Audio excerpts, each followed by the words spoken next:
l'EBF de rentrer en quelque sorte. À la rentrée, je vous dois, au nom de mes camarades, quelques excuses. On a l'organisation, on a tous pris un peu de soleil cet été. L'organisation de la réunion d'aujourd'hui, on a un peu pâti, donc mille excuses. On fera encore mieux la prochaine fois. Le prochain EBF, c'est le premier lundi de Best of Media. Le patron de Best of Media qui s'appelle. Voilà, vous voyez, quand je dis qu'on est un peu. On n'a pas encore tout reconnecté, tous les fils. Enfin, bon, on a le patron de Best of Media le 7 octobre, parce que c'est le premier lundi du mois d'octobre. Je voudrais aussi dire que mercredi à Palo Alto, il y a un mixeur à Bank of the West avec la chambre de commerce, avec le soutien de la chambre de commerce franco-américaine qui nous aide gentiment, patiemment pour l'organisation ici au front desk en quelque sorte et que nous remercions. Alors ce soir, notre invité c'est Louis Monnier. Alors Louis Monnier, il a un casier long comme ça. La profession. Tu causes pas la Non mais c'est vrai. C'est vrai parce qu'il ne fait pas ses 70 ans. Bon Louis, où est-ce que tu es? On va plutôt commencer de façon biographique. Où est-ce que tu es né? Où est-ce que je suis né? Oui. À la Seine-sur-Mer. Voilà. Okay. Qui est en face de Toulon, pour ceux qui ne connaissent pas. Ouais. En bas, pour ceux qui ne connaissent vraiment pas. Voilà. Et que faisaient tes parents Les parents, à l'époque, ma maman s'occupait de ses enfants, et oui. mon papa, il travaillait à l'Arsenal de Toulon. Il était charpentier tôlier, donc il a construit des portables, des choses comme ça. Du vrai boulot. Du vrai boulot. C'est pas comme les ingénieurs logiciels. Du cambouis. Bon. Il faisait du hardware. Il faisait du hardware, voilà. Il faisait du hardware. Et contrairement à ce que dit un nature capitaliste et ancien créateur de Netscape, il faut encore du hardware. Tu as des frères et sœurs? J'ai 2 frères, 12 ans de moins. Qu'est-ce qu'il fait? Le frère fait du hardware aussi? Ce jour-ci, il est essentiellement à la retraite de la poste. Donc toi, tu es un peu le mouton noir dans ta famille. Bon. Donc, si je me souviens bien, tu as été à Normal dessus. Alors j'ai fait l'N7 en fait. L'N7. J'ai fait l'N7. Je crois que je suis la première personne qui est démissionnée de l'N7.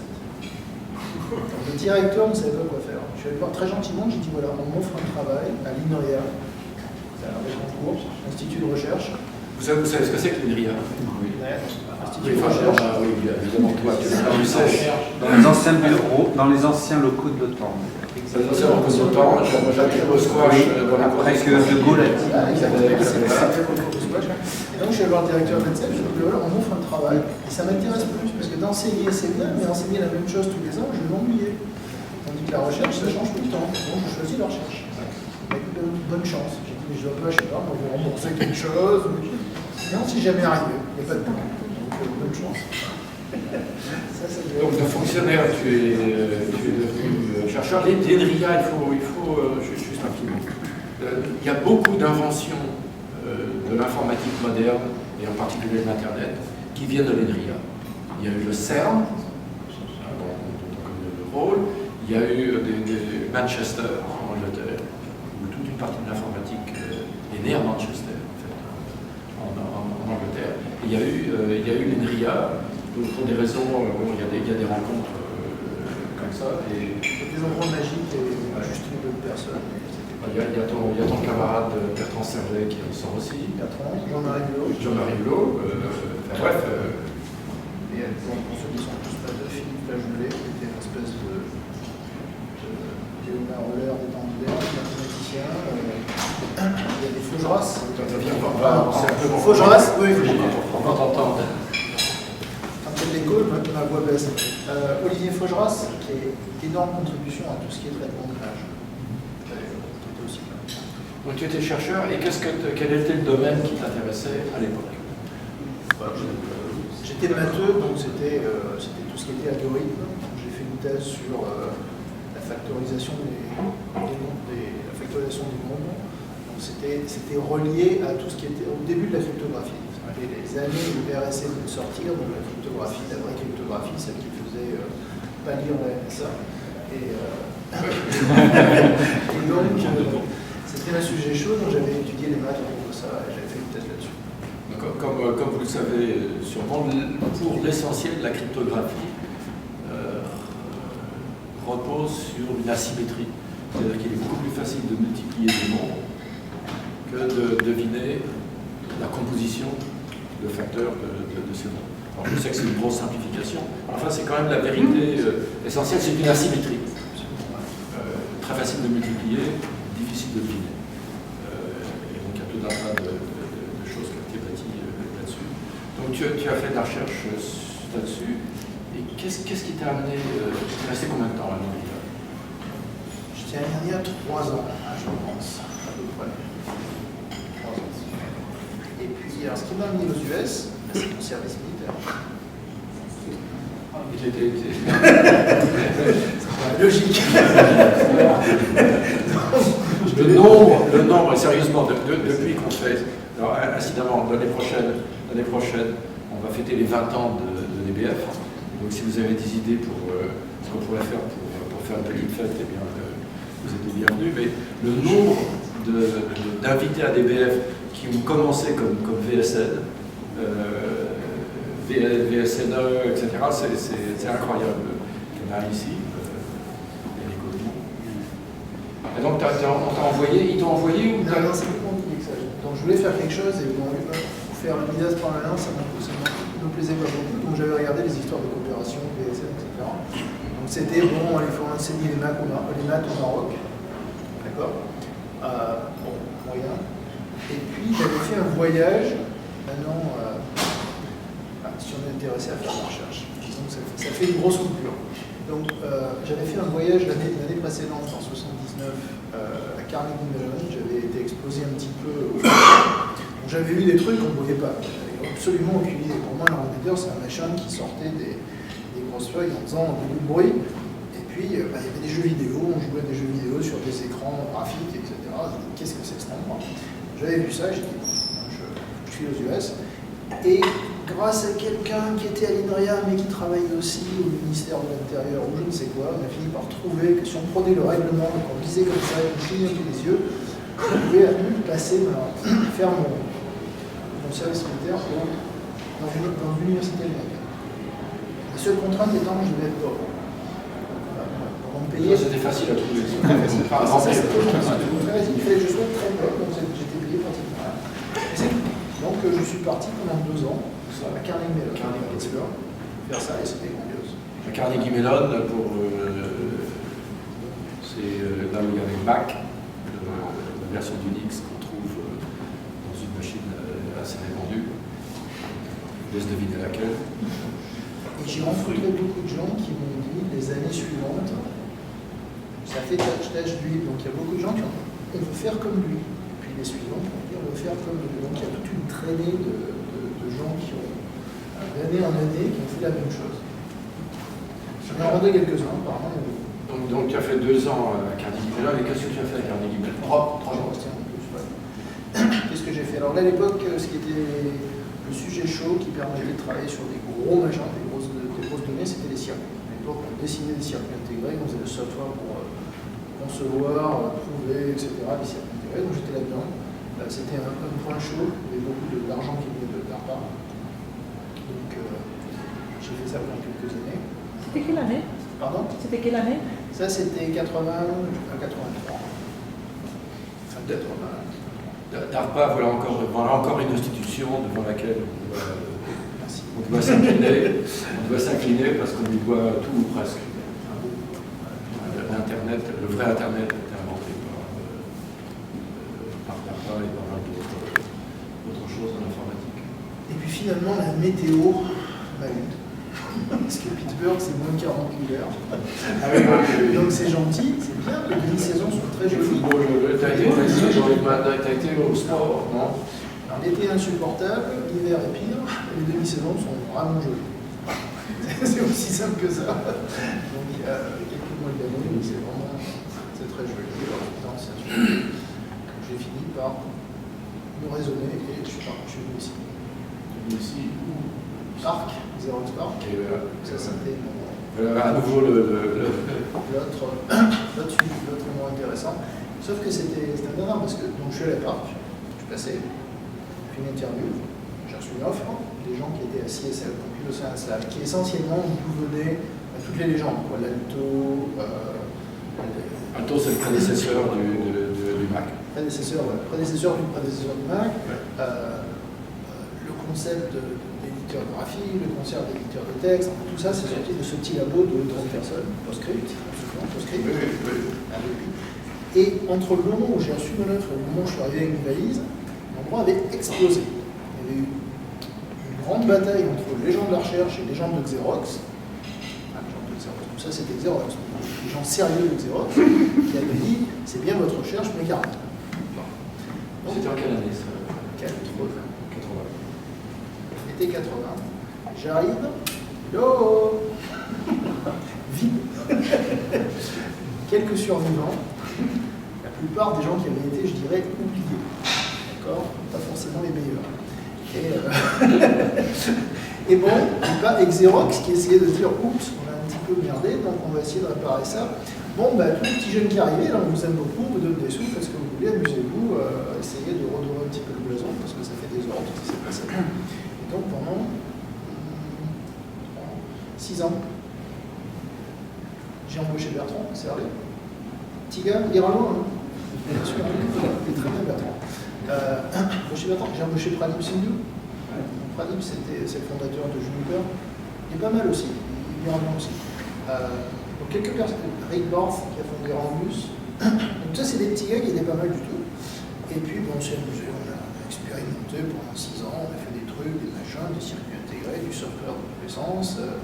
Et quand les ordinateurs font ça, et quand on aura 10 000 à mettre en parallèle, enfin bon, des conversations folles. Et puis bon, il n'en est pas sorti grand chose, mais sauf les gens. Et en 89, plus ou moins, tout le monde est parti. Une histoire, mais tout le monde est reparti. Donc tu étais parti avec eux? Oui, enfin, c'était relativement indépendant, quoi, je dirais. Bertrand est parti chez Next,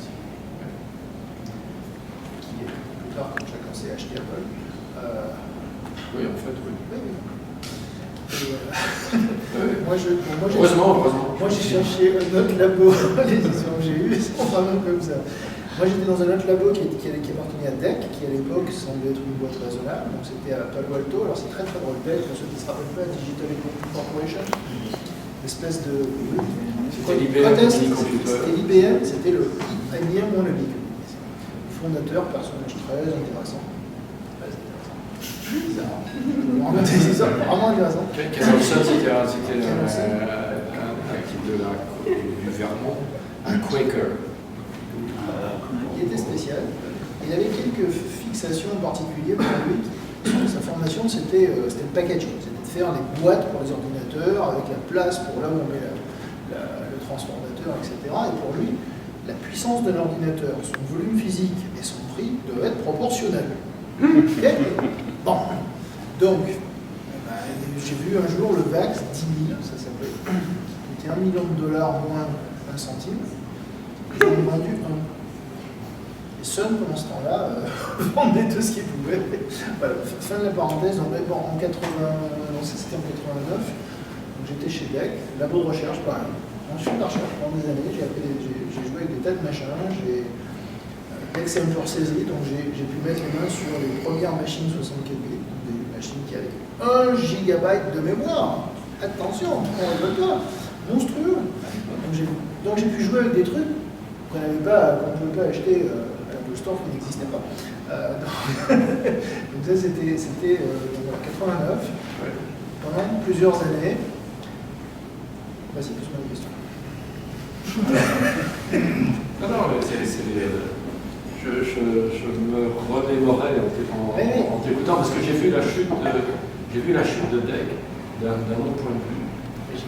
Je me suis retrouvé à un dîner assis à côté de Ken Olson quand on avait cette espèce d'alliance entre Apple et DEC. Et Ken Olson me dit, écoutez, il ne voulait pas parler à John Sculley parce que... Et donc, comme j'étais réputé technique, il voulait bien parler. Il me dit, écoutez, je sais que les gens achètent des ordinateurs personnels. Je le sais, mais je comprends pas. Il était honnête, c'était un homme remarquable. Et il me dit, je ne comprends pas, parce que vous comprenez, moi j'ai une télétype en veille, des glass télétype, c'est-à-dire un terminal qui avait une émulation du télétype. Ça va entre vous, ils savent ce que c'est, avec le ruban perforé à côté, 10 caractères par seconde. Machine à écrire. Machine à écrire télécommandée en quelque sorte. Il me dit j'ai une glace télétype et puis j'ai un Ethernet qui va halluciner, comme il était le patron de l'usine, on lui avait fait un Ethernet privé jusqu'à l'usine qui était à une vingtaine de kilomètres, mais ça c'est une histoire d'argent. Hein. Et il me dit, mais j'ai All-in-One, parce qu'il y avait un logiciel bureautique qui s'appelait All-in-One, c'est-à-dire toutes les fonctions bureautiques, avec des commandes à deux caractères. C'est-à-dire qu'avec par exemple, F pour file, et puis SFS, file, store, etc. Et toutes les commandes étaient comme dans CC-Mail, pour ceux qui se souviennent de ça. Il dit, j'ai tout ce que je veux avec ça, je ne comprends pas pourquoi les gens achètent des ordinateurs personnels. J'ai entendu une autre histoire qui est peut-être confirmée. À la même époque, en DEC, ça c'était en 93, 14. Oula, c'était la fin. D'accord. DEC, c'était, sauf techniquement, il s'était ressaisi parce qu'il y avait un groupe qui avait fait, donc ça c'était les renégats, c'était des pirates, le drapeau piraté, qui avait fait l'alpha. Il était le premier chip 64 bits, une architecture fantastique, il y a des trucs, c'est vrai, qui étaient des années à l'avance par rapport à tout le monde. Dave Olson, dans sa grande sagesse, a dit c'est bien, mais ça ne fait pas tourner VAX, c'est pas un VAX, ça ne fait pas tourner BMS, donc il l'a retardé pendant 2 ans. Voilà. C'est voyant. Et l'histoire que j'ai entendue, c'est qu'Apple, qui à l'époque était coincé avec Motorola, qui n'arrivait pas à faire le processeur, est allé voir qui dit on pourrait faire quelque chose. Et la réponse de Ken Olson, c'était nous, on ne s'occupe que des vrais ordinateurs. On ne pas un machin pour ce qui colle tout à fait dans l'histoire. Et donc là, à la suite de ça, Compaq a racheté DEC et HP a racheté Compaq.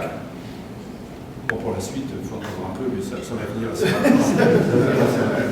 Bon, alors quand est-ce que tu as fait AltaVista? AltaVista, c'était mon dernier projet de recherche chez DEC. En 95,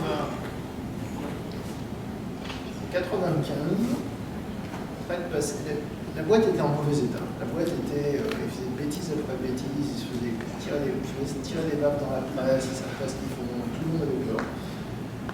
Et c'était un peu sombre, je dirais.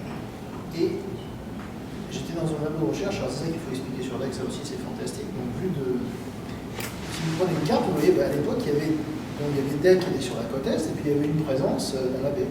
Ok, cool. Alors, il faut prendre un microscope. Il faut prendre Newton Avenue et de On prend un microscope, parce que vu de la côte est, c'était absolument indistinguable. Il y avait 3 labos à 200 mètres l'un de l'autre. Qui ne pouvaient pas se sentir. Évidemment.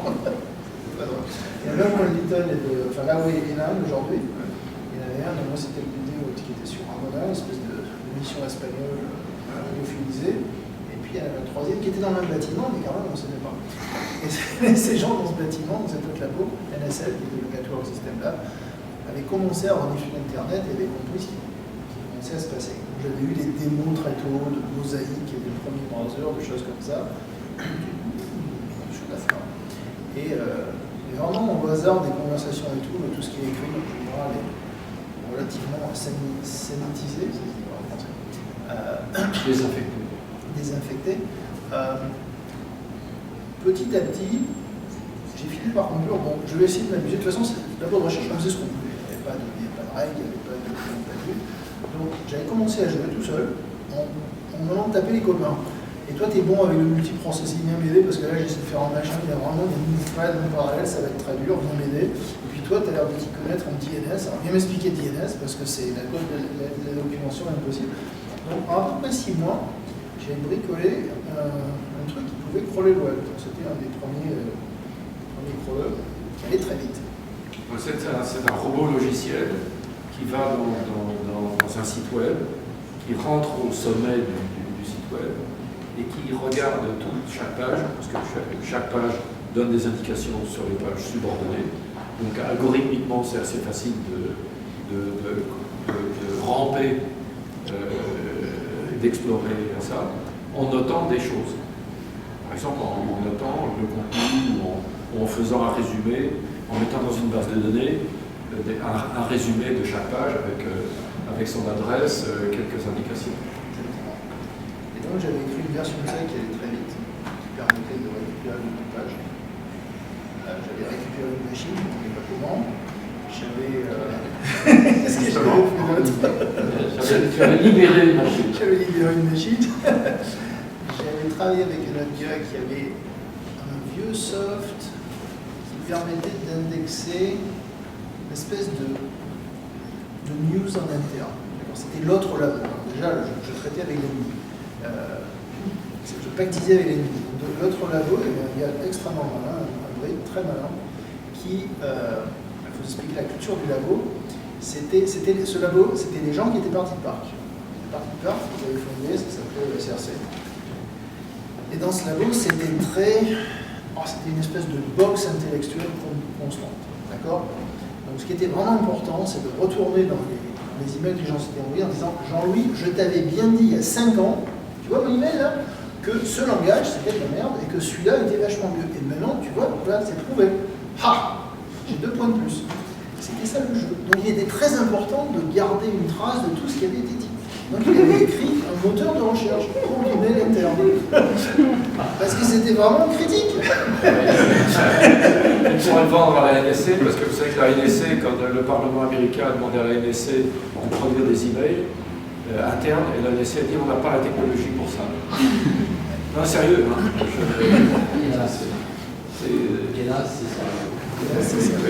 On n'a pas la technologie pour produire des emails. Donc Mike, c'était son nom. Mike avait ce soft qui me paraissait intéressant, donc je l'ai convaincu de prendre son soft, de l'améliorer un peu, et puis on a branché les deux ensemble et on a fait un moteur de recherche. Donc c'était le 4 juillet 95, je me rappelle, c'était le 4 juillet, personne ne travaille.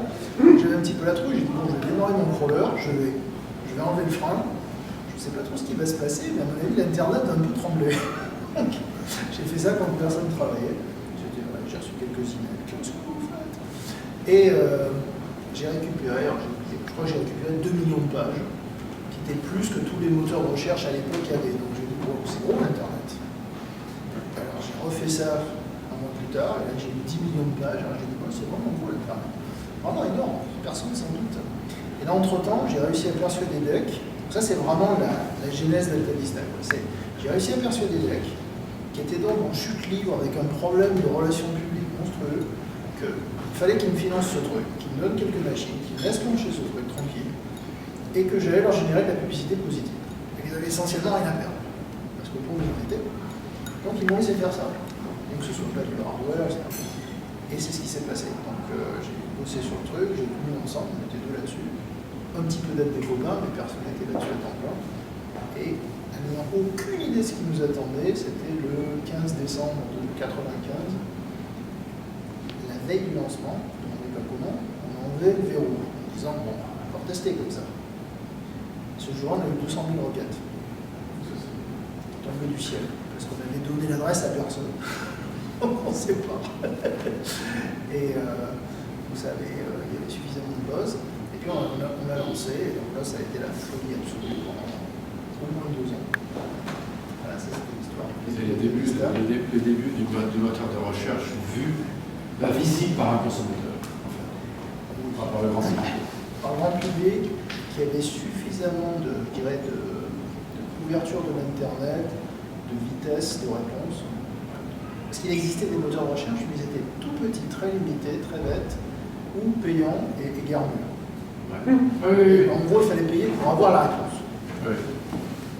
Donc ça, de ce point de vue-là, c'était quand même quelque chose. Il il y avait le répondant, ça répondait dans la seconde. Ça avait au lancement, il y avait 16 millions de pages, et puis après ça grossit, ce qui à l'époque était monstrueux pour les gens, mais jamais vu ça. Oui, ce que j'ai oublié de dire, c'est que pendant l'automne, j'avais ouvert le truc dans l'intranet de DEC, donc le réseau interne, et en disant, bon, bah, j'ai fait ce truc-là, si ça amuse quelqu'un, on va jouer avec. Et je me suis retrouvé, un soir, je sais pas, je débranche le truc pour mettre en nouvel index ou pour réparer le software. Alors je reçois des coups de fil de gens qui me disent, mais remets-le, on en a besoin pour notre boulot. Nous, on fait notre recherche comme ça, c'est notre secret sauce. Parce qu'on peut faire la recherche sur les concurrents et tout, c'est beau. C'est ce qui m'a mis la puce à l'oreille. Donc en décembre, on a lancé. Et puis après, bon, ça, c'est le début d'une longue et pénible histoire. Oui. ça c'est. On va pas trop parler de cette partie-là. Et je vais juste. Il y a des leçons. Comment? Il y a des leçons. Alors vas-y. Quelle est la leçon alors au contraire? Alors la leçon, c'est d'abord, j'étais un gros bébé. D'abord, j'étais un gars technique, malin, qui n'avait jamais vu le monde.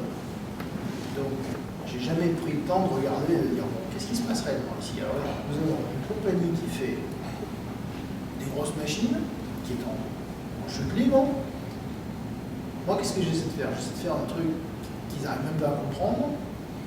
Et je suis coincé à l'intérieur parce que j'ai fait la bêtise de le démarrer de l'intérieur.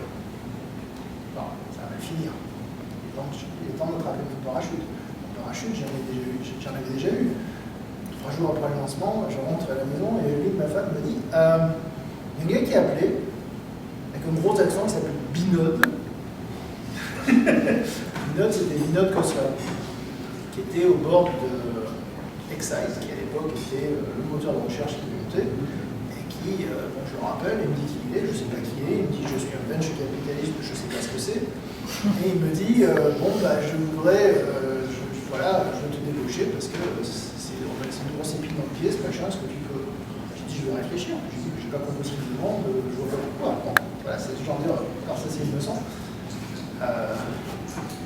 C'est une leçon, vraiment. Alors, on va virer à 90 degrés. Pour un petit moment pour parler de Microsoft. Sujet. Je peux dire un mot gentil. Ah oui, il faut bien que quelqu'un le fasse ce soir. Ce que fait Bill Gates sur la malaria, ça c'est vraiment. Oui. Voilà, j'ai fini. C'est vrai qu'avec ça. Bill Gates 2.0, il est vraiment bien. La blague, c'est qu'il a épousé Melinda French. Oui. Et que c'était une punition pour Melinda French. Parce qu'elle avait été le product manager de Bob. Je ne sais pas si vous vous souvenez de ce que c'est que Bob. C'était Siri avant.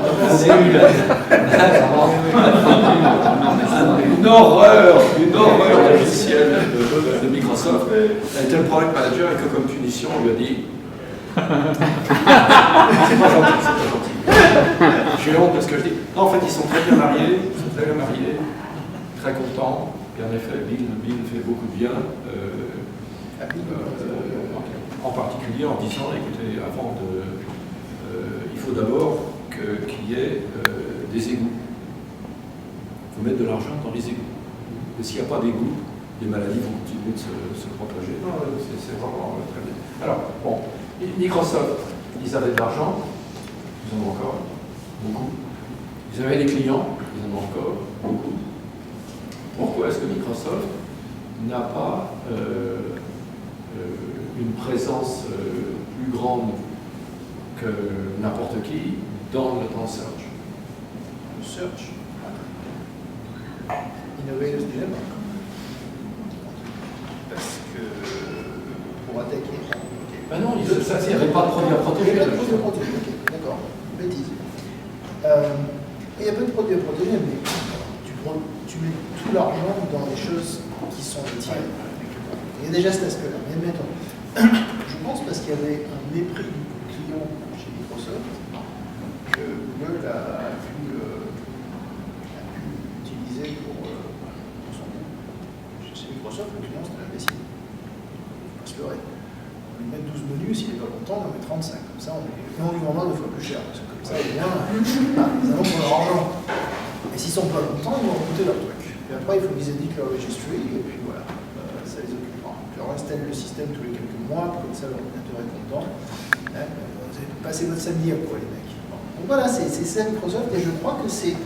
Il y a ce côté-là, ils sont aussi mis toute la communauté, en particulier ici dans la baie, ado, avec leur approche de l'Internet. On a oublié des trucs Blackbird, qui se rappelle de ça, une alternative à HTML qui essayait de pirater les bancs. Microsoft qui était absolument sûr que le futur de l'information, c'était on irait au kiosque à journaux et on achèterait des CD-ROM sur lesquels il y avait les news et puis je sais pas quoi, le dernier machin, fourni par Microsoft. C'était ça le futur de l'Internet. En 86, Bill Gates a publié un bouquin, publié avec son nom comme auteur, en disant le CD-ROM, c'est le nouveau papyrus.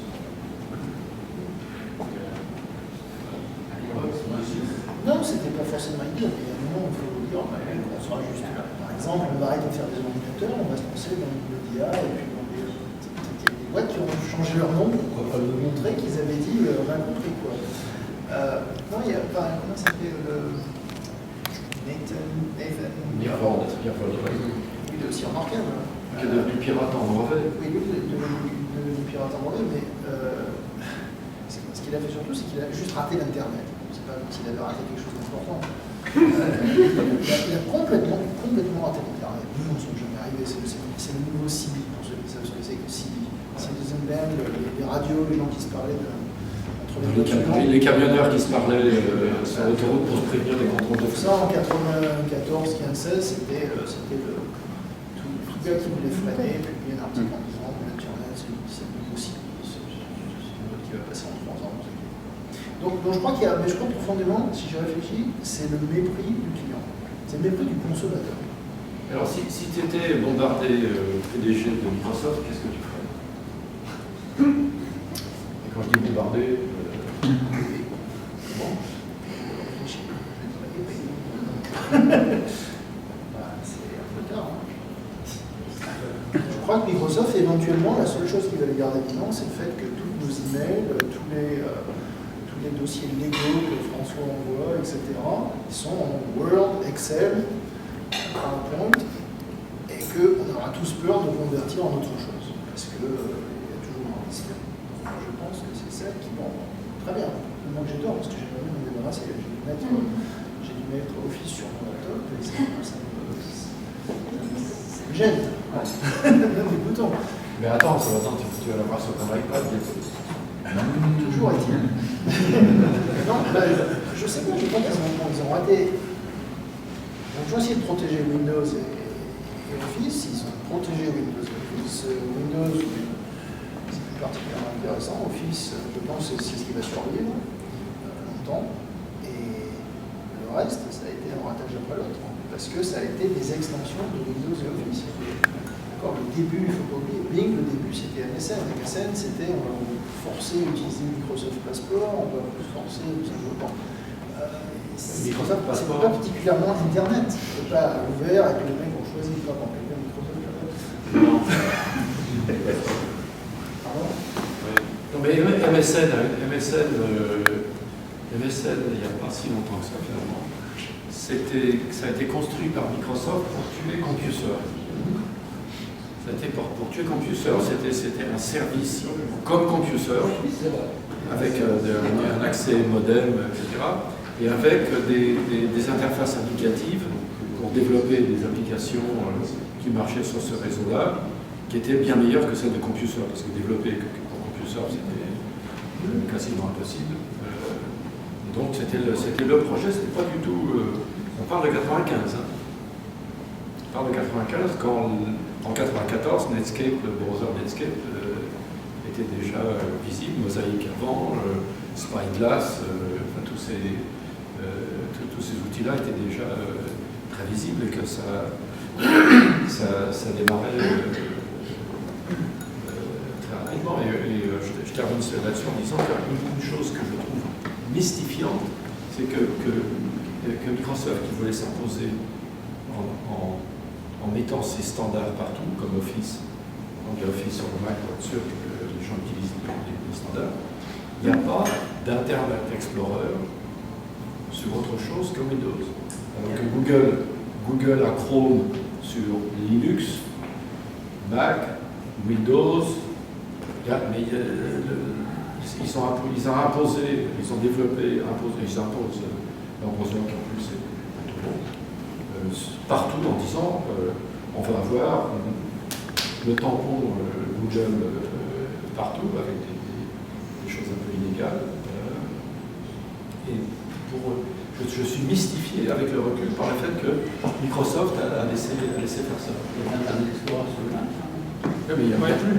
Non, il n'y a plus. Non, il n'y a plus. Ils ont comment? Ils ont arrêté quand tu as. Oui, ils ont réussi. Apple.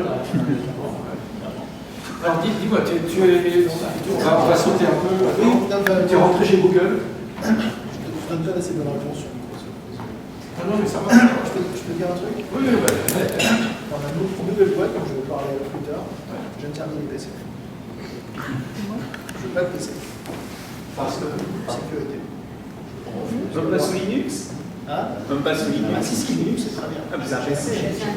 C'est un PC. Pardon, une machine Windows. Ah, ouais, c'est pas la même chose. Je refuse d'avoir une machine Windows. Non, non, le hardware, ça va. Ça peut même être un vert, c'est OK.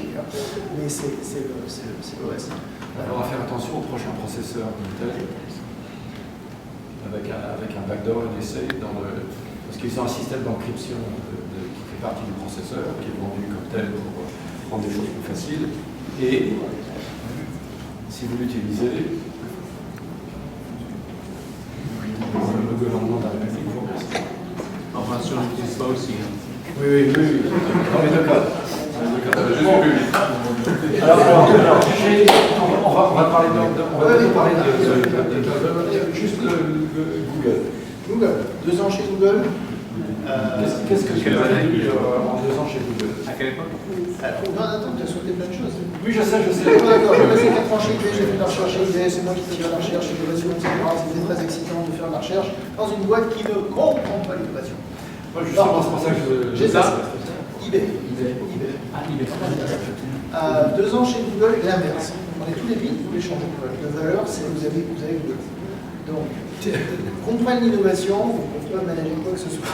Quand j'étais, c'était une boîte de 4000 qui est montée à 10 000 personnes dans le domaine où j'étais. Je pense que la boîte aurait pu tourner avec 500 personnes sans problème. Le reste, c'était de la réserve. C'était la stratégie. Pourquoi ces gens étaient là? Parce que comme ça, ils n'étaient pas chez Microsoft. C'était la stratégie, c'était l'aspirateur. N'importe qui était jugé suffisamment malin, on les a récupérés. Deuxièmement, c'était de la réserve.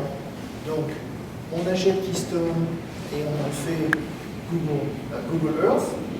Il faut 500 ingénieurs dans la demi-heure là pour commencer à tout porter dans l'infrastructure Google, pouvoir pomper des milliards de cartes en des fractions de seconde. Ok, on les a, pas de problème, les mecs, là, bâtiment machin, et c'est comme ça, hein. On achète YouTube, même chose, allez hop, ceux qui veulent bosser sur la télé du futur, emmenez-vous. Aucun problème. Le reste, ils travaillent sur améliorer le spell checker en chinois, ok, d'accord, c'est pas important. Ces gens-là, la grosse majorité, ça a peut-être changé un petit peu là, la grosse majorité faisait rien, les ingénieurs. Mais c'était le droit nécessaire pour pouvoir grossir. Voilà, c'est ma vision de Google. C'était quand même très simple, la voiture était très bonne.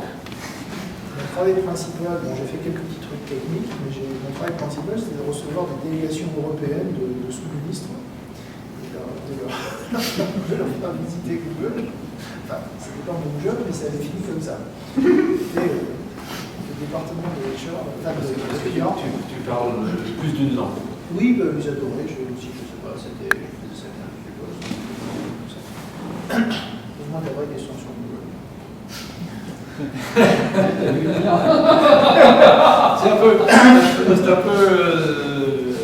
Il y a beaucoup de questions sur Google, mais par exemple, tu parles d'Office, enfin on parle d'Office en disant Office, il y a une grosse rémanence d'Office. Ça dure, ça se perpétue dans la durée. Quid de Google Docs? Est-ce que Google Docs déplace Office? Bah, ils ont certainement, Google a exécuté mieux vite sur le côté, c'est online. Moi, si je viens de bricoler un truc en vitesse, je vais sur Google Docs. Parce que c'est online, c'est disponible n'importe où. coup, j'ai pas besoin de trimballer du soft, de l'installer, de le maintenir. Cela dit, ça reste carrément limité. Donc ça fait que les 90% de ce qu'il faut. D'accord. Donc oui, de Google Docs, est-ce qu'ils vont arriver à en faire un truc sérieux, complet, etc. Ça, c'est pas complètement évident. Ouais, Ça va bientôt 10 ans qu'ils y sont. parce qu'il y a deux aspects, d'accord. Quand on montre l'aspect, il y a vous stocker mes trucs, mais bon, il y a aussi Dropbox, il y a d'autres solutions. Microsoft, si, mais, ensuite, il y a les outils eux-mêmes. Donc, ok, c'est sympa d'avoir les outils d'édition, les versions simplifiées d'outils d'édition, donc ça disponible. Donc ça, c'est vraiment j'apprécie. D'un autre côté, quand quelqu'un me balance un document, un point doc ou un PDF, je ne pourrais rien faire. Quoi. Donc, il faut que j'ai des outils pour ça. Donc, du coup, ça enlève un peu la traction. Je ne sais pas. C'est un peu compliqué quand même, parce que par exemple, le SkyDrive, Windows 365, enfin Office 365. Alors, SkyDrive ne prend pas un certain nombre de fichiers. J'en ai fait tout à l'heure, j'ai voulu prendre tous les fichiers Dropbox et les mettre dans SkyDrive pour voir.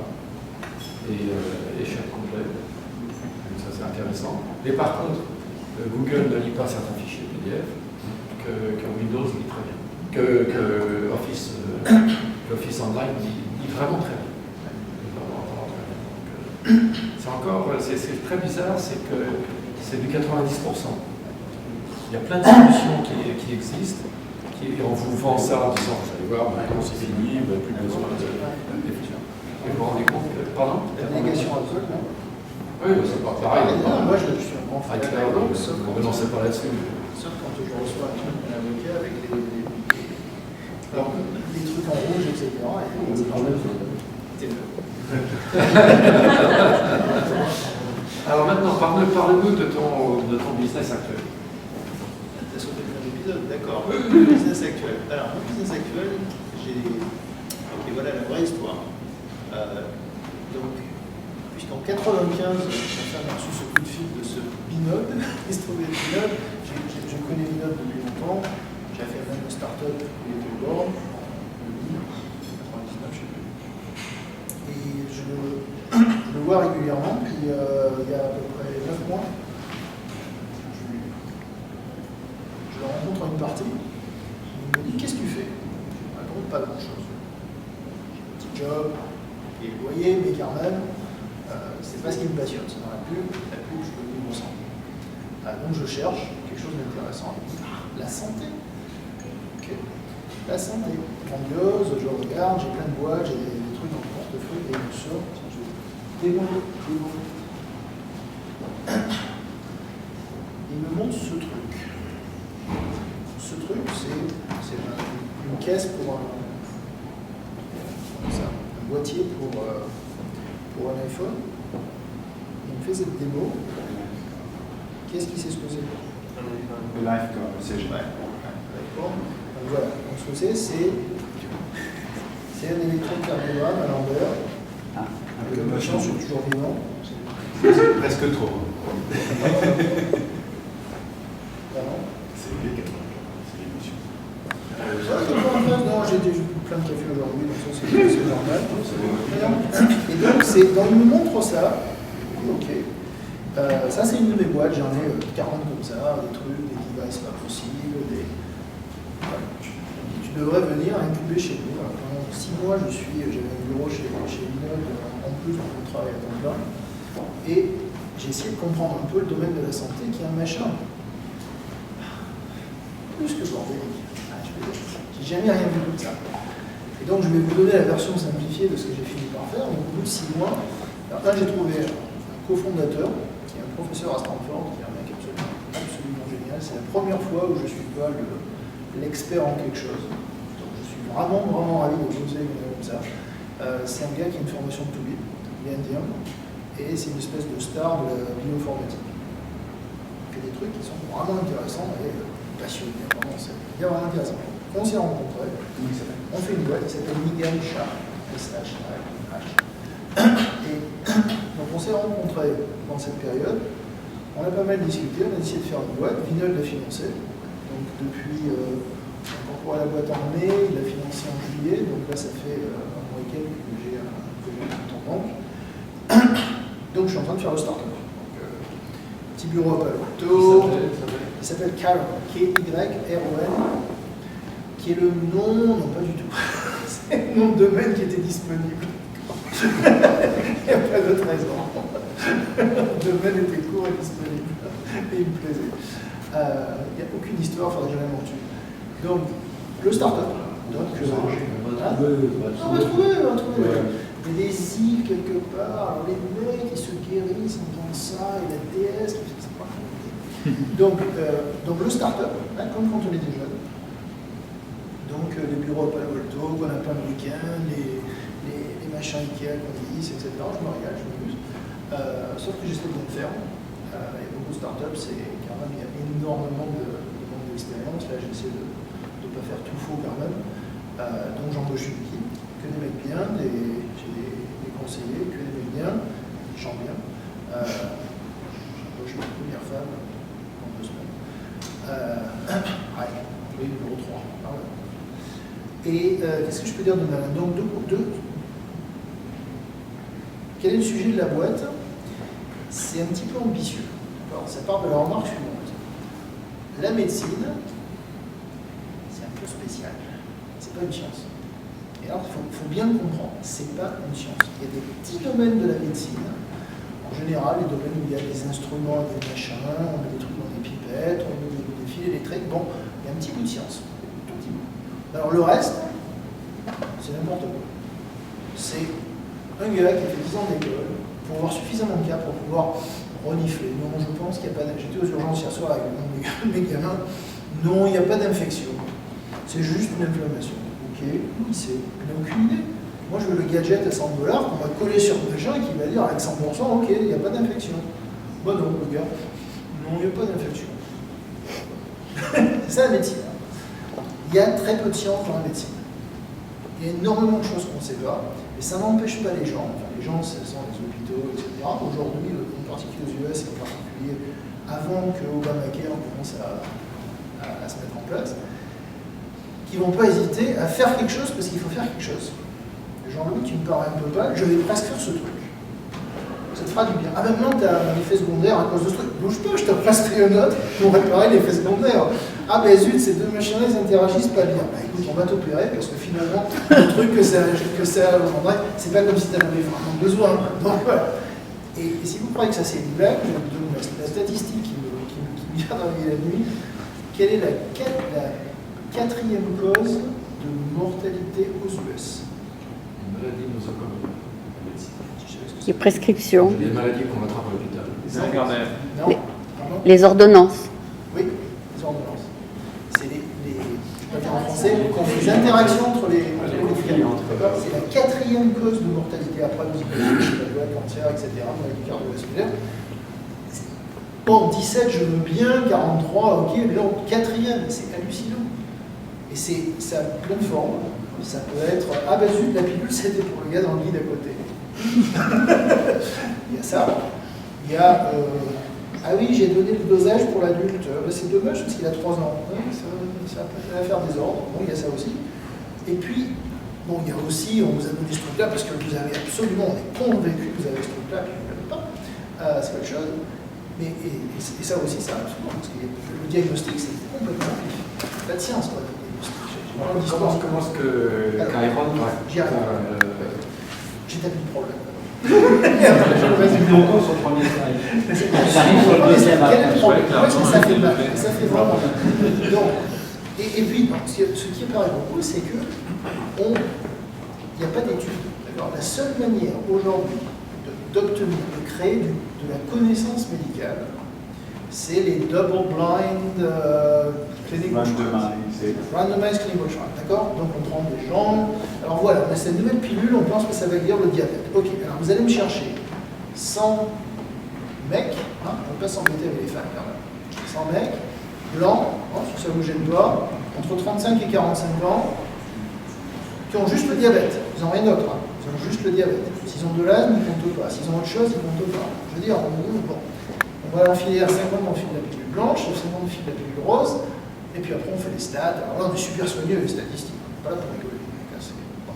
Et on conclut que, bah oui, c'est dans 78% des cas, ça s'est amélioré, donc on demande sa pilule. Okay. Alors, 2-3 petits problèmes avec ça. Un, on n'a aucune idée de pourquoi c'était que 78%. Deuxièmement, ça généralise comment? Le patient, là, les japonaises toutes petites et enceintes, est-ce que ça marche aussi pour elles? On ne sait rien. Sauf que là, on va dire de la pilule. Bon, ça va marcher, ça marche chez les mecs, tout à l'heure. Troisièmement, et c'est là où ça tue, c'est là où c'est vraiment, c'est ça la quatrième cause de mortalité, c'est que, ok, le patient prend déjà une pilule qui a été étudiée indépendamment. Le patient prend déjà un truc pour l'asthme, pour la dépression, pour je sais pas quoi. Mais non, on rajoute cette pilule. Donc on a imaginé, pour ceux qui ont l'esprit matheux, cette espèce d'espace multidimensionnel avec des millions de dimensions. On a un petit peu de connaissance sur une petite fraction des axes. On n'a aucune idée de ce qui se passe entre, et tous les patients, ils sont entre. Parce que la plupart des patients, ils prennent beaucoup de choses. Dernière statistique, on va te dire ce qu'on fait. 30 millions de gens aux US prennent au moins 3 pilules pour 3 conditions différentes. La moitié de ça prennent 6 ou plus pour 6 conditions différentes. C'est des gens qui ont la totale, quoi, le diabète, de l'asthme, un truc de cholestérol, un truc cardiovasculaire, ils sont un peu déprimés parce que bon, quand même, ça me permet de s'arrêter le matin et tout ça. Et maintenant, on vient de leur dire qu'il y a un 6e truc, il faut qu'ils s'adoptent. D'accord? Et bon, ça, c'est donc à peu près 15 millions de personnes. On n'a aucune idée de l'interaction entre les gens. Et donc, j'ai posé des questions à des tout petits, des gars qui pratiquent, qui essayent, hein, c'est pas. J'ai vraiment envie qu'on les. Je pense qu'ils essayent vraiment. Et leur réponse, ben oui, évidemment, c'est comme ça. Donc, qu'est-ce qu'on fait? On essaye. J'espère qu'on va trouver le bon cocktail avec les patients. On va essayer de changer. La dernière pilule peut marcher, c'est l'asthme qui redémarre. On va essayer de soit changer sa date, soit changer l'asthme, et puis au bout d'un moment, on va voir, etc. Ça, c'est la réalité. Donc, ok, hop, qu'est-ce qu'on fait? L'idée, c'est de faire du data mining, d'accord, du machine learning, du big data, vous avez comme vous voulez, des statistiques. Il ne faut pas que on va prendre des données médicales, des dossiers médicaux, littéralement, votre dossier médical. On va le passer à la lunette, on n'en a rien à foutre. Qui est là? Est-ce que je peux juste faire le truc et j'ai la bonne réponse, d'accord? Il y a deux réponses. Donc l'idée c'est la suivante. On prend les dossiers médicaux, on tranche, c'est-à-dire qu'on extrait uniquement de la médecine. Le reste on s'en fiche. Le nom de l'infirmière qui était de garde ce soir-là, etc., on n'en a rien à faire. Combien vous avez payé pour votre? On n'en a rien à faire. Ce qu'on veut savoir, c'est un patient, dont on ne veut pas savoir qui c'est, en juin 95, il est arrivé, il s'est plaint de ça, on lui a donné telle pilule, il est revenu 3 semaines plus tard, il s'est plaint d'autre chose, on lui a donné autre chose, etc. Voilà. On élimine tout ça, on prend des millions, maintenant on fait des maths, on fait de la statistique là-dessus, et on pose des questions. Donc voilà un moteur de recherche, on a une espèce de Google là-dessus, et on arrive et on dit, ok, voilà, je suis un patient, je viens de sortir chez le docteur qui m'a dit que j'ai tel truc, qui m'a dit que mes options c'est, on peut faire cette chirurgie, on peut me donner cette pilule, on ne peut rien faire, et puis on verra dans quelques années si ça s'arrange. Alors il m'a aussi donné des chiffres vagues sur, ouais, bon, les risques, si on fait tel truc, ou alors la probabilité, bon. Mais il m'a dit ça c'est en moyenne. Et moi je ne suis pas la moyenne, moi je suis moi. D'accord? Donc, je veux dire, mon risque de cancer des ovaires est quand même assez faible. D'accord? Donc, il faut quand même rester dans la boîte dans laquelle j'appartiens. Donc, pour des gens comme moi, quelles sont les vraies probabilités? Qu'est-ce que ça veut dire? Ça, aujourd'hui, c'est très simple. Les docteurs ne savent pas, les hôpitaux ne savent pas. Personne n'a la moindre idée de ce genre de choses. On ne sait pas, parce qu'on ne traque pas ces trucs-là. On ne garde pas une trace de ces trucs-là. Et c'est la question que tous les patients ont, pour eux, pour leurs parents, ou pour leurs enfants, etc. Donc, ce genre de questions. Donc, ça, il y a des questions sur, je dirais ça, c'est la médecine personnalisée. Et si on a suffisamment de données et qu'on fait des bonnes maths, on peut répondre à ces questions. Et j'ai des millions d'exemples, je n'ai pas le temps de les prendre, mais j'ai vraiment beaucoup d'exemples sur le fait que la moyenne, ça ne s'applique pas. D'accord? Mon cofondateur me dit tout le temps, chez les Indiens, la plupart des Indiens, il faut 2 fois la dose de statine. On ne sait pas pourquoi. C'est comme ça. Il y a quelques docteurs qui le savent, d'autres qui ne savent pas. Bon, mais comme ça, il y en a à tout bout de champ. Il y a aussi donc les histoires de médicaments qui se mélangent.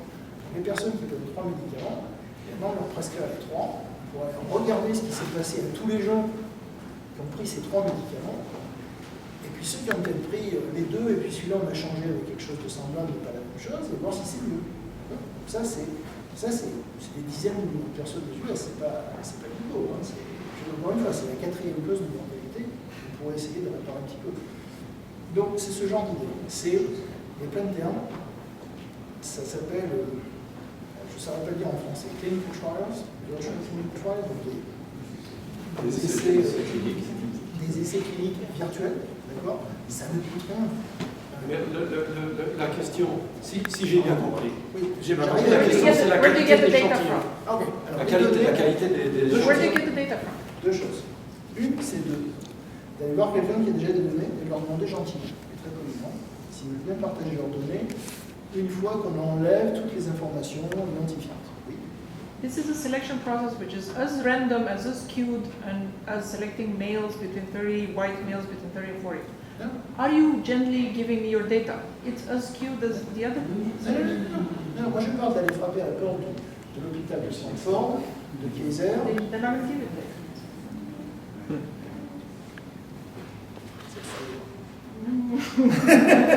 Non, c'est très difficile, mais bon, on est équipé. Je crois que j'ai mon premier poisson, d'accord? Donc, c'est très difficile, mais c'est faisable. Il faut toutes sortes d'arguments, etc. Il suffit d'avoir un bon crawler. Non, ça, non, Non, c'est pas sur Internet. Il y a le problème de législation des les données soient anonymisées et c'est très difficile d'anonymiser. Justement, c'est là qu'on a la technologie. C'est ça le truc. Mais non, donc c'est très difficile parce qu'il faut persuader les gens de donner de partager leurs données dans lesquelles on a enlevé toute l'information personnelle des gens et donc ça devient juste ces gros tableaux de trucs modifiés. Donc ça c'est un chemin qu'on explore en ce moment. Il y a un deuxième chemin. What's in it for them? Juste pourquoi ils jouent le jeu? Ça va leur rapporter.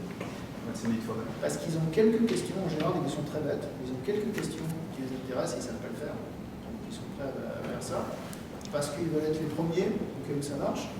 Parce que ça ne les gênerait pas d'avoir quelques warrants, petits gigawatt, donc ça marche aussi. Voilà. Des raisons comme ça. C'est pas des très bonnes raisons. C'est pas ce que je vois. Je pense que la question que tu poses de la qualité de l'échantillon et du stewing Yes. de l'échantillon, elle est importante, mais si on a suffisamment d'informations sur l'échantillon lui-même, on peut quand même s'en servir en disant là on n'a que des blancs. Si on n'a que des blancs, on peut dire là on n'a que des blancs ou là.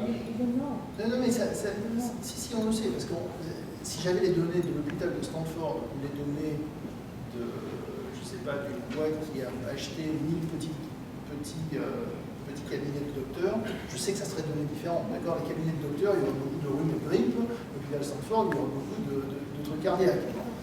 Donc, Il y a des data quest, par exemple. Machine learning can learn only as good as the input data comes in. Non, mais c'est vrai. Mais On c'est peut ce que avoir je dis. par exemple toutes les données de DataQuest.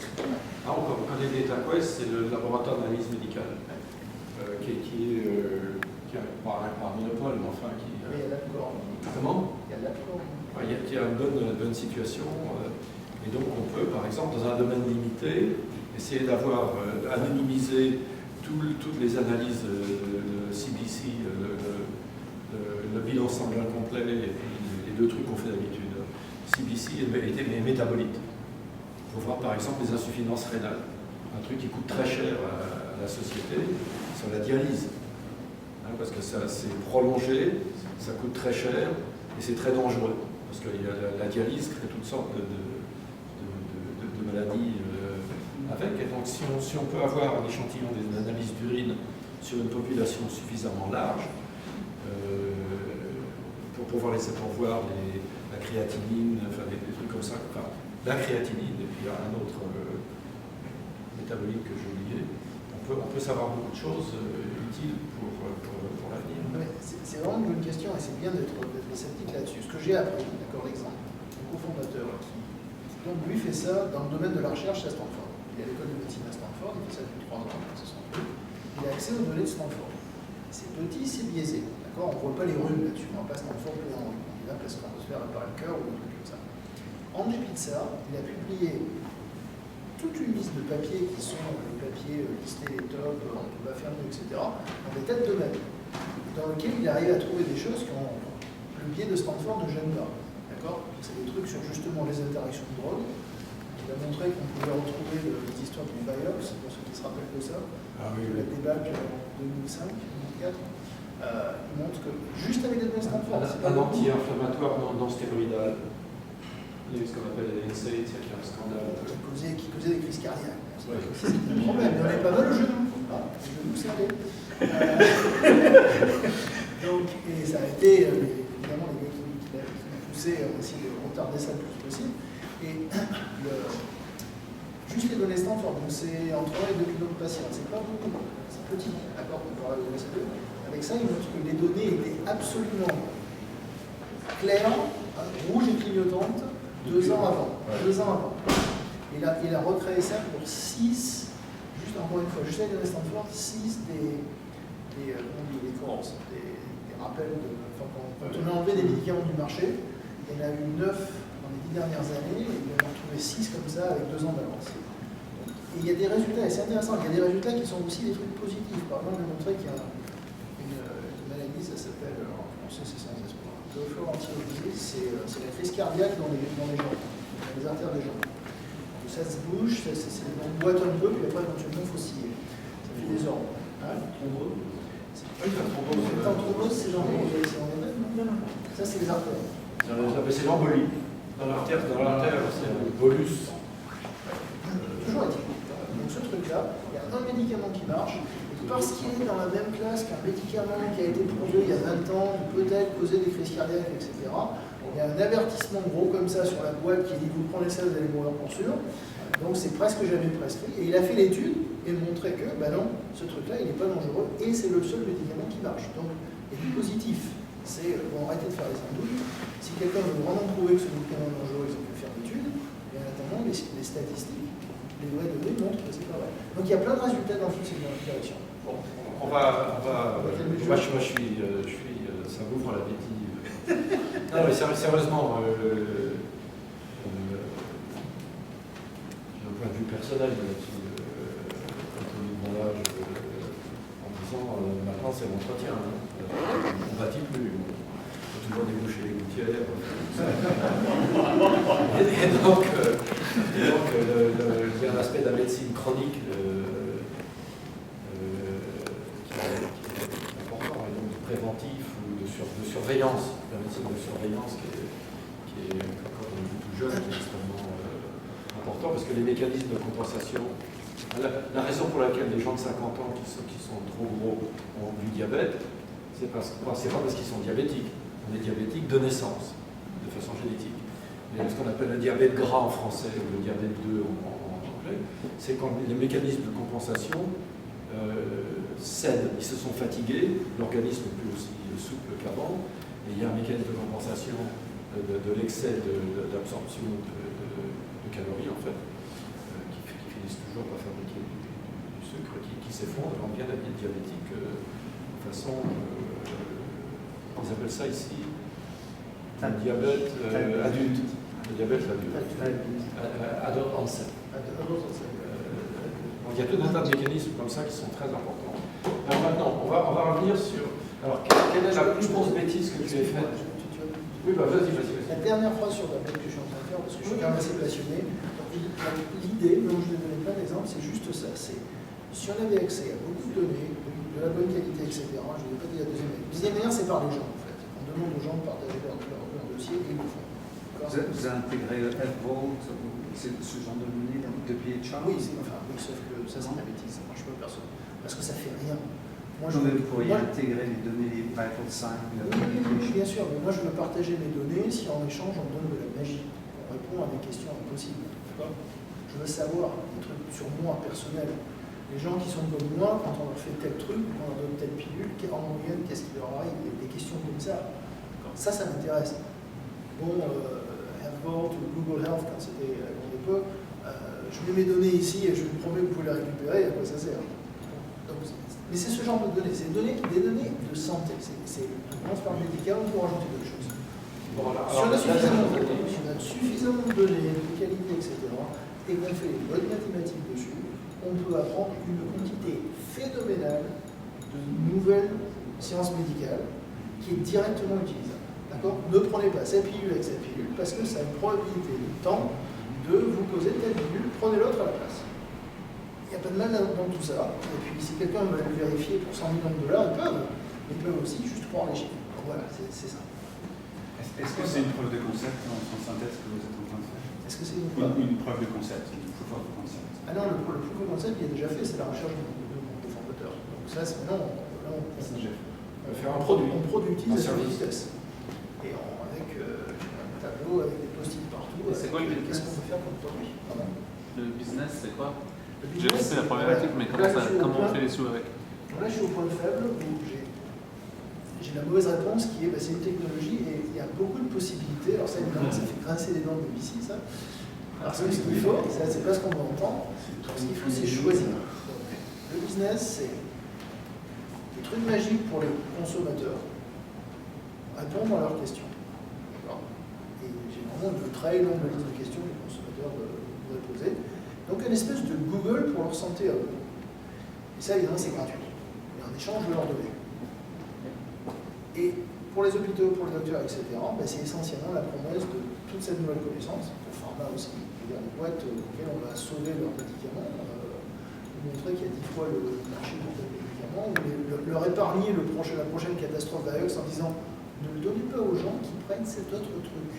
Le reste, ça a l'air ok, mais ceux qui prennent cet autre truc, ça se passe mal. Donc plutôt que d'avoir le recall dans 2 ans, vous faites ce changement. Alors, on a plein de choses pour pharma. Il y a des trucs pour les hôpitaux. Et le truc ultime, c'est la médecine personnalisée. Pour quelqu'un comme vous, voici ce que l'expérience globale qu'on a nous enseigne. Et donc, moi, en tant que docteur, je vais prendre mes décisions en me reposant là-dessus. Non, je comprends ce que ça avec, je me demande juste qui c'est qui paye. Qui c'est qui paye? Les pros. Les pros. C'est les pros. Les pros par les pros.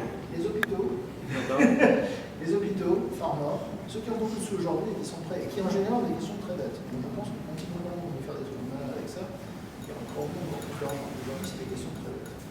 Et les sociétés d'assurance, ça les intéresse pas. Bien, c'est une question réaliste, je parle des assurances. Alors, juste, avant que je le livre au Lyon,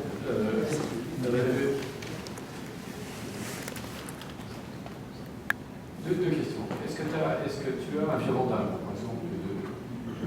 en dehors de ton métier, est-ce que tu joues du violon, justement, tu es champion de golf? Non, j'ai 3 enfants, donc Quel âge ont-ils 10, 10 et 11 et demi.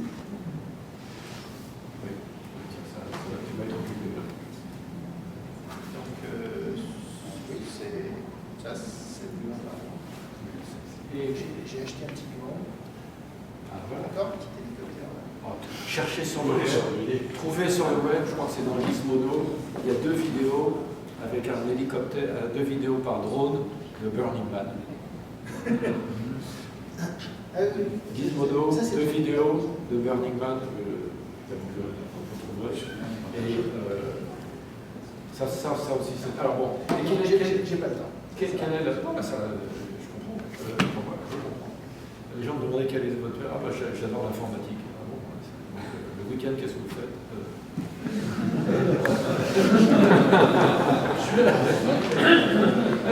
donc, non, ça va.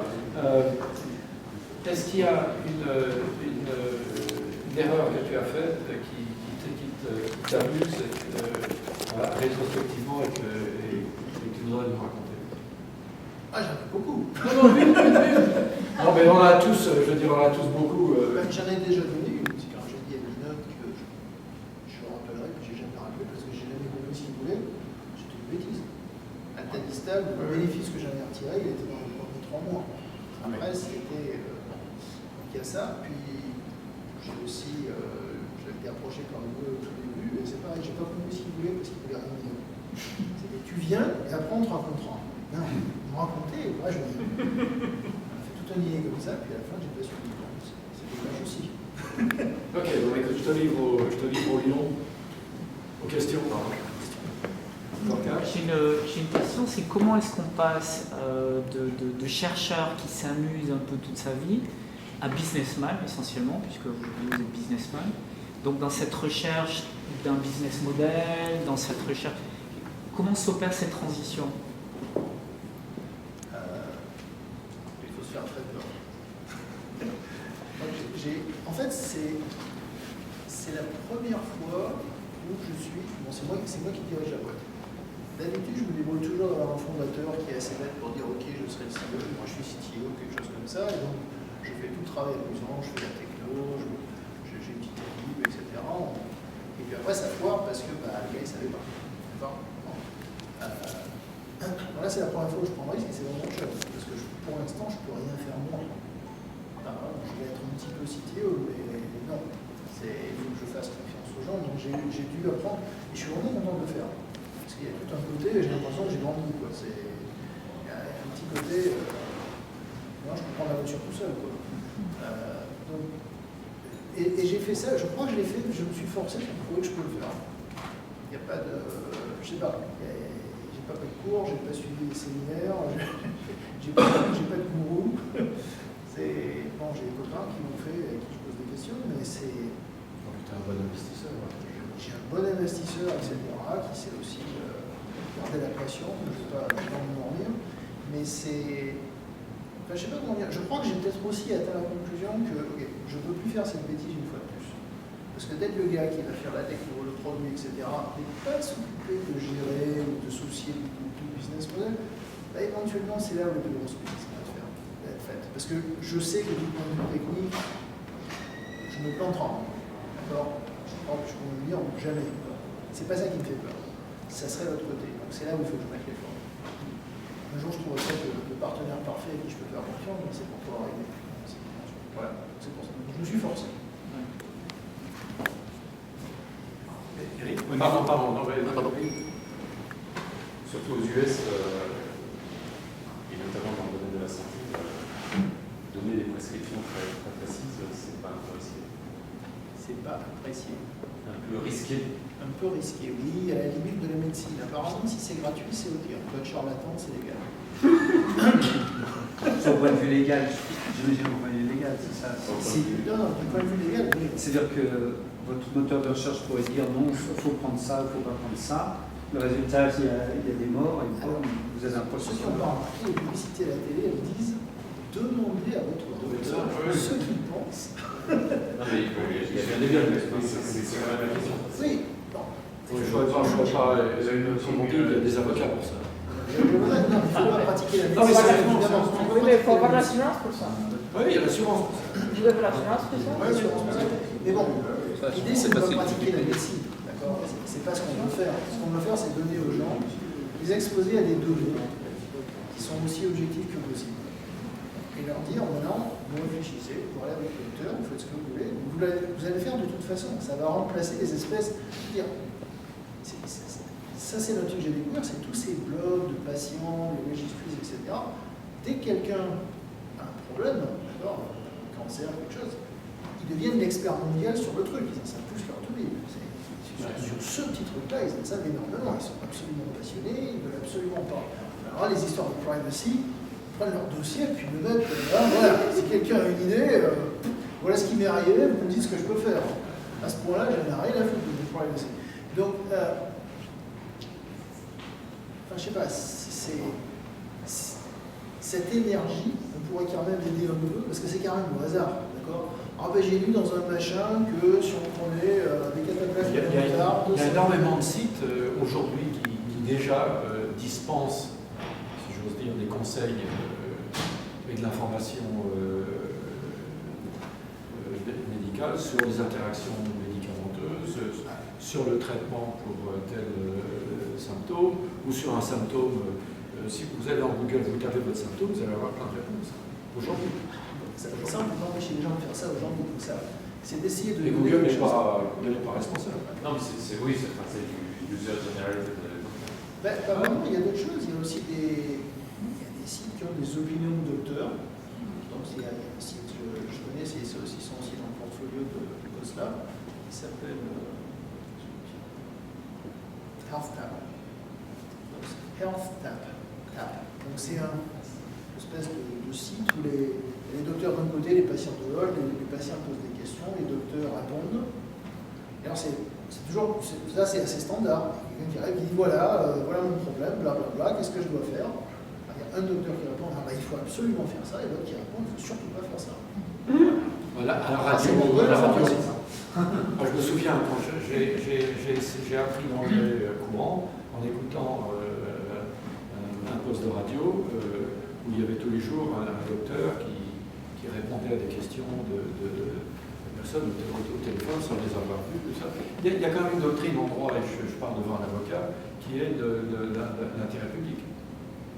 Et quand on fait quelque chose qui est pour l'intérêt public, il y a un certain nombre de protections contre les poursuites. Je me trompe? Bon, enfin, notre réponse, c'est que j'ai des bons avocats. J'ai pris les gars chez Fenwick parce qu'ils ont l'air de savoir ce qu'ils veulent. Eric? J'avais une question sur les labos de recherche. Avec toute ton expérience dans tout plein de labos de recherche prestigieux différents, lequel était le meilleur et pourquoi? Ah, c'est compliqué. Non, je demande juste d'un point de vue personnel, dans l'ensemble, d'un point de vue à toi. Non, mais la réponse, ça dépend à quelle époque. Hein. C'est ça, c'est... Aux époques où Un endroit comme Barthes... Et question accessoire, alors que si on est en sur le laboratoire auquel tu n'es pas forcément, c'est qu'est-ce que tu penses des laboratoires de recherche de Microsoft? Parce qu'on parlait dans Microsoft. Avec bien un peu de recherche, je pense que Parc, à la grande époque, et ça c'est juste avant que j'arrive, était un endroit absolument phénoménal. Ça avait 5 à 10 ans d'avance, dans à peu près toutes les dimensions, c'était le futur. C'était quand même pas mal de pouvoir monter dans une machine à voyager dans le temps, en allant jouer là-bas. J'avais vu un petit peu de ça quand j'étais à Carnegie Mellon, ça à la même époque, et il y avait des machines, le Xerox, etc. Enfin, j'ai pu un petit peu le renifler ça. Et ça c'était magique, quoi. C'est pareil beaucoup. Je pense que Google, entre 2000 à 2000 quelque chose, c'était la même chose. C'était le parc, d'accord? C'était un grand labo de recherche qui aussi imprimait des billets, mais c'était essentiellement un labo de recherche qui expérimentait. Et quand il trouvait quelque chose qui marchait bien, il pouvait le donner à des milliards d'euros, enfin, à énorme échelle. Et ça, ils l'ont fait très bien, je pense. Du côté innovation, en comprenant que l'innovation, ça ne se planifie pas, on peut avoir des résultats. Alors, d'ici Noël, j'avais trois prix Nobel, et bon, ça ne marche pas comme ça. Et que l'innovation, c'est surtout qu'il faut du gaspillage. Donc il faut avoir les reins solides. Et avoir 4000 gars qui sont dans les couloirs, qui bouffent le lunch tous les jours, qui s'amusent. Puis dedans, il y a trois idées extraordinaires qui vont sortir. Voilà, c'est comme ça, c'est ça l'innovation. C'est un monopole. Xerox avait un monopole, il donne beaucoup d'argent. Mais on peut répondre que Microsoft avait un monopole. Oui, enfin, je ne les connais pas beaucoup, les recherches Microsoft, j'ai toujours l'impression, je suis sûr qu'il y a des petites poches d'excellence, et puis il y a beaucoup de médiocrité, parce qu'ils n'ont jamais vraiment réussi à attirer des gens les plus intéressants, il y avait toujours plus chaud ailleurs, et puis il y a les startups. C'est ça qui a changé aussi à l'époque de Parc, à l'époque de startups. La recherche associée aux grandes industries, c'était l'endroit où aller. Aujourd'hui, aujourd'hui, tu sors avec un PhD dans l'université américaine, on te dit, voilà, vous pouvez aller travailler, aller faire de la recherche chez Microsoft ou aller chez Google. chez Facebook, je ne sais pas mentir. Oui. Paradoxalement, il y a beaucoup de gens de Parc qui sont allés à Microsoft. Leslie Lamport, Domaine qui a inventé Ethernet. Charles Simonnier. Charles Simonnier. Bien sûr, mais ça c'était il y a 30 ans. Complètement. Alors, Ah ça, oui, c'est il y en une a un autre histoire. 30 ans. La vraie histoire, c'est que ces gens-là qui étaient donc sur le parc, qui sont allés chez DEC, quand DEC a été racheté par Compaq, ils n'ont pas apprécié et ils sont allés chez Microsoft. J'avais deux petites questions. La première, c'est donc tu es passé un peu de chercheur, etc. Aujourd'hui, un côté business qui t'intéresse, management, etc. Ou plus. Minimum, c'est uniquement parce que c'est très technique et que Oui, voilà, est-ce qu'il y a une notion de sens aussi qui t'intéresse pour le projet puisque médical, etc. ou pas vraiment? Attends, de sens, tu veux dire? Parce que c'est quand même pour le bénéfice médical. Complètement. Est-ce que c'est aussi ça joue ou c'est juste le côté. Moi, j'ai fait pour ça. Je veux dire, Vinod, j'espère qu'il récupère son argent et que, au passage, je pourrais m'acheter une belle voiture, mais c'est pas le but. Hein. Et ça, c'est un changement par rapport au début quand tu faisais Alta Vista?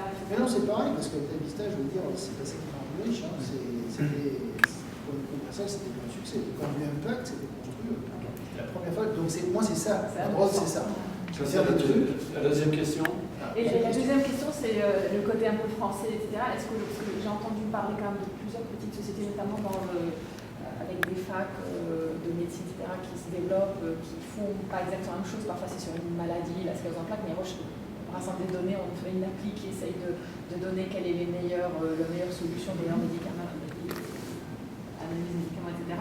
Est-ce qu'il y a une volonté de parler avec tous ces gens qui ont déjà travaillé, qui ont déjà des accords, etc., et notamment avec la France, tu cites là, ils vont essayer de développer quelque chose où chacun travaille vraiment tout seul aujourd'hui? Les Français nous donnent leurs données, je suis pour. Vous savez qu'il y a beaucoup de gens qui... Enfin, j'ai entendu parler de beaucoup de boîtes. Est-ce que ça discute entre vous? Voilà. La vérité, c'est que j'ai pas eu le temps de regarder ça. Je vais vous donner les noms. Je suis tout pour. J'ai pas eu le temps de regarder parce qu'en fait, les gens qui ont des données, il y en a des montagnes. Il y a tous les hôpitaux, les cliniques, etc., les marchands de e-champ, donc le software pour lequel les docteurs tapent quand ils vous parlent. Il y a les trucs comme Kaiser, Server, etc. Il y a les compagnies d'assurance, il y a il y a tous les espèces d'agrégateurs à tous les niveaux de ces données-là. Il y a les trucs de pharmacie. Bon, il y en a beaucoup. Et après, ça c'est juste aux US. Après, il y a les pays, en particulier les pays qui ont un système unifié. D'accord? Donc, les pays où c'est single payer. Oui, un système de paiement unique. Parce que la médecine, je ne sais pas la comparaison.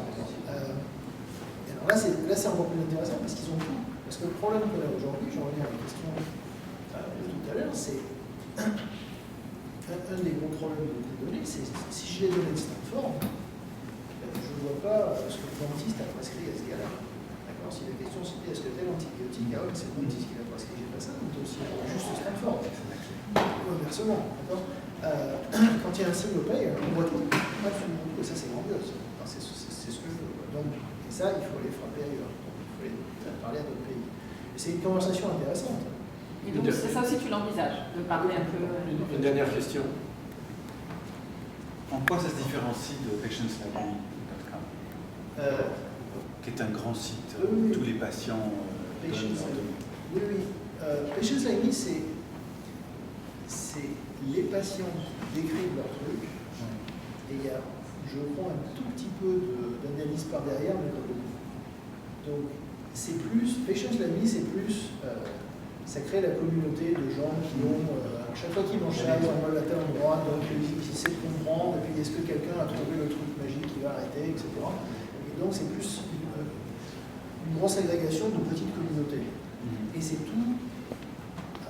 C'est UGC, c'est User Generated Content, d'accord? Il n'y a pas de. C'est des patients qui écrivent. Je ne crois pas qu'il y ait vraiment de science par derrière ou d'analyse sérieuse.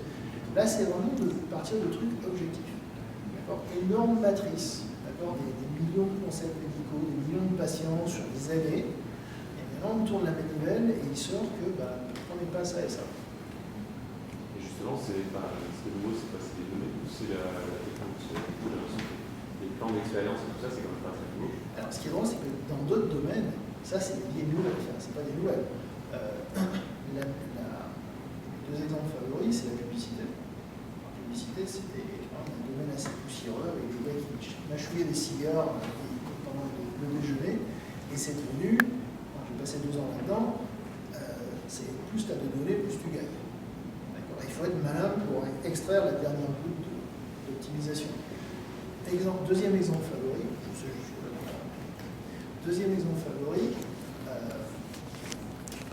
les campagnes politiques. Je passe le Obama a été réélu grâce à un gars qui s'appelle Jim Messina, qui était son campaign manager. Et Jim, ce qu'il a fait, c'est qu'il a fait le tour. Il allait parler à Eric Schmidt, il allait parler à Jeff Bezos, etc. Il a appris ce qu'il pouvait. Un mec qui est pas bête, je l'ai rencontré, il est pas bête. Il a absorbé tout ça, il a dit ok, voilà ce qu'il faut. Donc c'est big data. Il allait récupérer des gars qui avaient le profil, donc des gens genre Google, des petits jeunes qui en voulaient, qui avaient la bonne connaissance en maths, qui n'avaient pas peur, qui n'hésitaient pas à faire des gros trucs. En donnant une cette incroyable machine à traiter toutes les données qu'ils avaient. Et j'ai vu parler, il était à une des conférences de cela, de Quand ça en était vraiment à la fin, pour les élections, les gars du côté d'Obama, ils envoyaient les petits jeunes avec un iPad, frapper aux portes. L'iPad avait un message personnalisé par adresse. Le numéro 327, c'est des petits vieux, ils sont à la retraite, ils n'ont qu'une trouille, c'est ça, voilà le message. La porte d'après, c'est des jeunes parents. Alors eux, c'est tout, pour autre chose. Les ans après, ne perdez même pas votre temps, ces mecs-là, ils tirent à vue, donc passez à la suivante. Et derrière ça, il y avait une machine absolument hallucinante pour arriver à faire du ciblage précis au micro-poil. Et ils savaient exactement quand ils allaient gagner et combien ils allaient gagner, et c'est ce qui s'est passé. C'est hallucinant. Et ce qui m'amuse, c'est que la médecine, c'est le dernier bastion qui, pour l'instant, résiste à ça. Merci beaucoup. Je crois qu'on pourra rester jusqu'à minuit. On te livrer